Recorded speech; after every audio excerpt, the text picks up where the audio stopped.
anak lemah mana boleh tanya. Jadi ini adalah satu usaha kita jauh melangkah ke hadapan. Kalau dahulunya kita buat di bulan April dan Mei yang lepas, dan juga tengah menjalani tuan-tuan rakan pekerja ambil slip pemeriksaan di sana dan boleh bertanya dengan dengan kita selama 30 minit di dalam Dewan dan 30 minit di Surau Bangkit.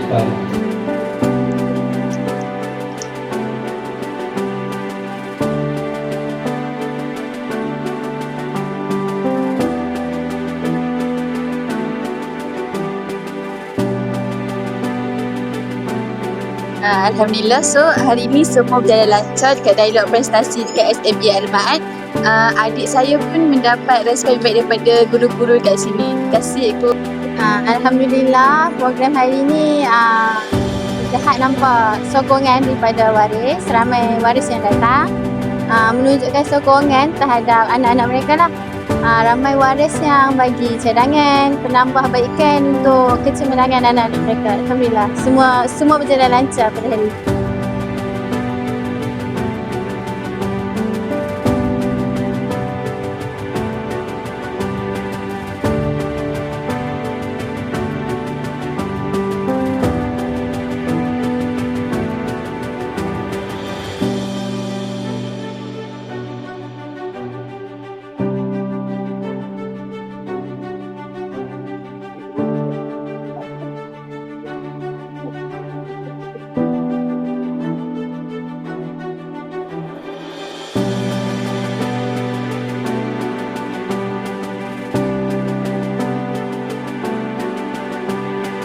buat penyampaian tentang rekod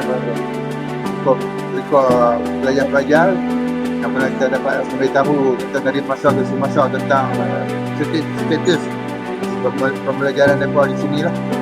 Dan saya harap tu kita ni ada satu bagi pihak bapak lah kan. Cuma kita dapat rekod 2 bulan sekali, 2 kali setahun kan. Boleh juga kita dapat rekod tentang mereka punya status dari masa tu semasa tu lebih baik, sebab kita lebih cepat ambil action untuk pastikan mereka dalam keadaan yang levelnya yang selesa dan selamat lah. Pihak sekolah juga, tapi yang ni pun alhamdulillah, syukur kepada Allah lah. Kalau tak ada benda ni, macam mana kami nak tahu tentang ada status pelajar anak-anak kami di sini lah. Ya, terima kasih kepada pihak sekolah. Sekian, terima kasih.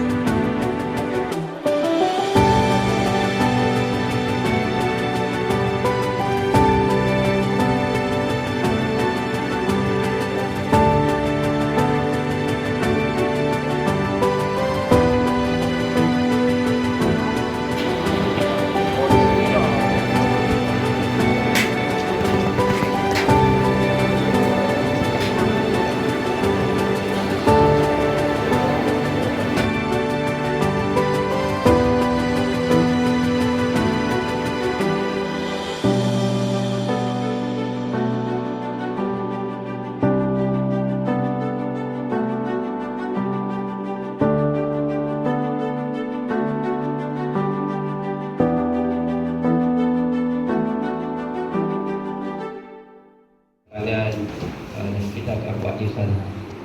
Tuan-tuan dan puan-puan yang dirahmati Allah Ta'ala sekalian, jadi tak lama lagi tempat yang bersejarah ini akan tinggal sejarah tu, kerana kita akan berpindah ke tuan-tuan nampak Dewan Sunnah tu. Al-Kisah Dewan itu insya-Allah pada bulan 6 katanya.